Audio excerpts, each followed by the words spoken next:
मनोबुद्ध्यहङ्कारचित्तानि नाहं न च श्रोत्रजिह्वे न च घ्राणनेत्रे न च व्योमभूमिर्न तेजो न वायुः चिदानन्दरूपः शिवोऽहं शिवोऽहं न च प्राणसंज्ञो न वै पञ्चवायुः न वा सप्तधातुर्न वा पञ्चकोशः न वाक्पाणिपादौ न चोपस्थपायु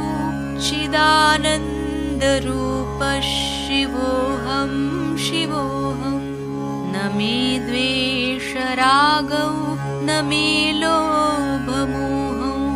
मदो नैव मे नैव मात्सर्यभावः न धर्मो न चार्थो न कामो न मोक्षः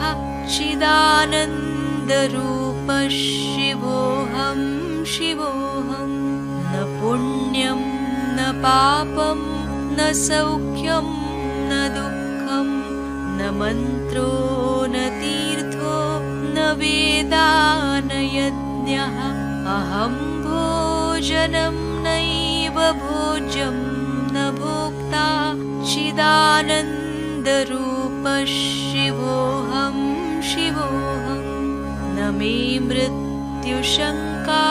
न मे जातिभेदः पिता नैव मे नैव माता न जन्म न बन्धुर्न मित्रं गुरुर्नैव शिष्यः चिदानन्दरूपः शिवोऽहं शिवोऽहम् अहं निर्विकल्पो निराकाररूपो विभुर्व्याप्य सर्वत्र सर्वेन्द्रियाणां सदा मे समत्वं न मुक्तिर्न बन्धः चिदानन्दरूपः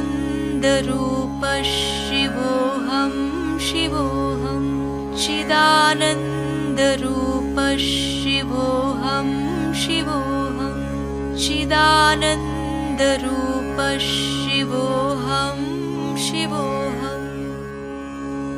साक्षात् श्री आदिशक्ति माताजी श्री निर्मला देव्यै नमो